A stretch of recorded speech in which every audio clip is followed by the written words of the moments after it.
Ya, assalamualaikum warahmatullahi wabarakatuh. Di sini, Waalaikumsalam warahmatullahi wabarakatuh. di sini kami akan mempresentasikan dengan tema startup sebagai digitalisasi ekonomi untuk memenuhi tugas UAS. Nah, di sini kami beranggotakan Muhammad Dewantara, Arif Farudin, dan saya sendiri Andi Saputra.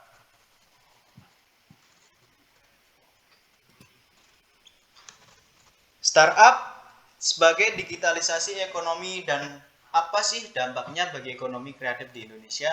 Nah, menurut Wikipedia, startup merujuk pada perusahaan yang belum lama beroperasi.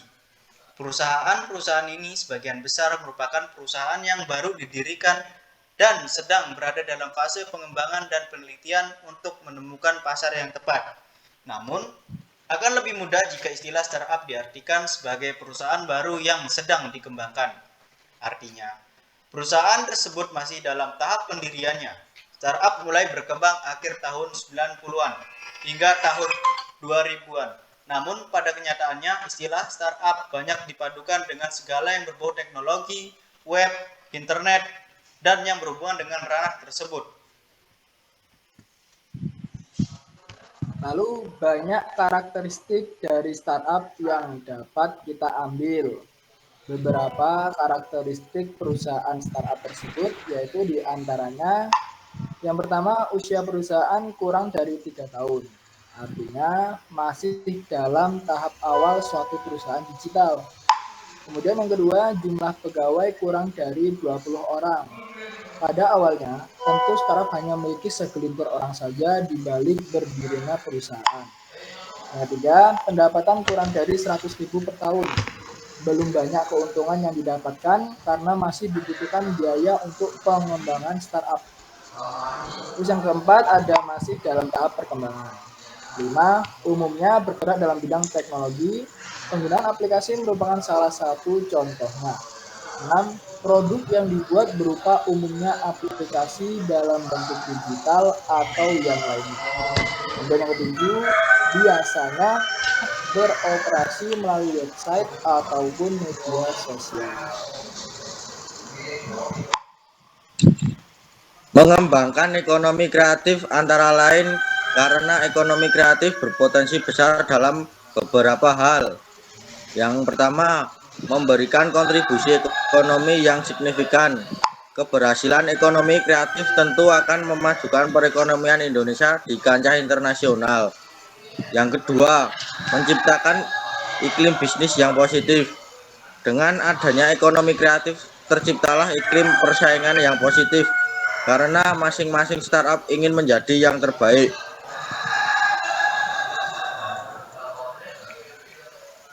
Memberikan ciri khusus bagi Indonesia yakni sebagai negara penganut ekonomi kreatif. Yang keempat, mengembangkan ekonomi berbasis kepada sumber daya yang terbarukan.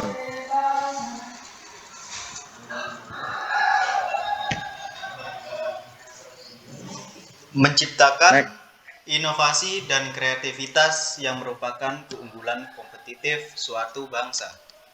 Memberikan dampak sosial yang positif, keadaan masyarakat pada era globalisasi sekarang ini cenderung tidak dapat dipisahkan dengan teknologi. Informasi yang ada dengan adanya teknologi informasi dan komunikasi memudahkan masyarakat dalam menjalin hubungan secara global. Karena teknologi yang cukup canggih saat ini sudah memungkinkan masyarakat untuk masuk ke dunia internasional dengan mudah dengan adanya fitur-fitur penunjang komunikasi. Lalu bagaimana hubungannya startup dan ekonomi kreatif? Nah, jadi sebelumnya mari kita sebut hubungan antara dunia digital dan ekonomi sebagai ekonomi digital. Seperti yang kita ketahui bersama, perkembangan startup menyebabkan hilangnya rahasia di antara manusia. Ini sudah tidak ada hal yang dapat disembunyikan lagi. Dalam artian dunia yang sudah sangat terbuka disebabkan oleh internet. Selain itu, hadirnya startup juga seakan-akan menghilangkan waktu karena kecepatan persebaran informasi yang disebabkannya. Nah, hal itu tentu dapat dimanfaatkan untuk mendukung industri kreatif yang sedang digalakan seperti misalnya membuat aplikasi dari suatu rumah kerajinan sehingga informasi produk lebih cepat tersebar ke seluruh penjuru negeri tanpa mengeluarkan biaya yang lebih tinggi. 4. Area di setiap bisnis yang merespon dengan baik terhadap kecepatan yang bertambah, kolaborasi dan wawasan yang diakibatkan oleh hadirnya hyperconnectivity. Strategi dan pengembangan bisnis secara tradisional, meski memasuki ke pasar internasional, dianggap sebagai langkah beresiko. Sekarang, banyak bisnis mengambil keuntungan dari penghapusan hambatan yang pernah mengurungkan niat mereka.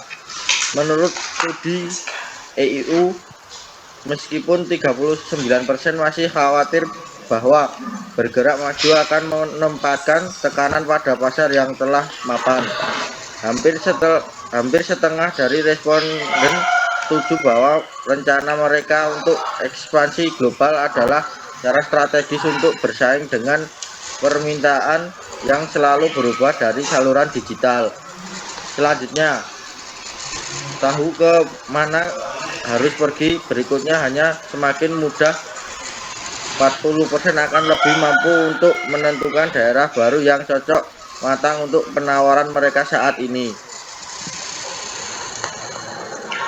Pengembangan produk pelanggan masa kini memiliki suara lebih besar dalam bagaimana produk dibuat dan dikirimkan daripada sebelumnya. Tetapi di masa depan, kita akan melihat bagaimana hubungan pelanggan dan bisnis akan lebih dekat melalui saluran digital. Studi EIU melaporkan bahwa lebih dari 50% responden berencana untuk menyesuaikan produk dan layanan untuk memenuhi kebutuhan individu.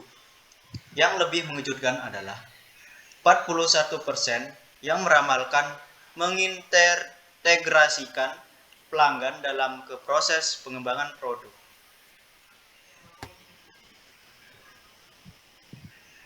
Kemudian supply chain, penghematan biaya yang signifikan setidaknya untuk 35% dari responden menyatakan studi EIU.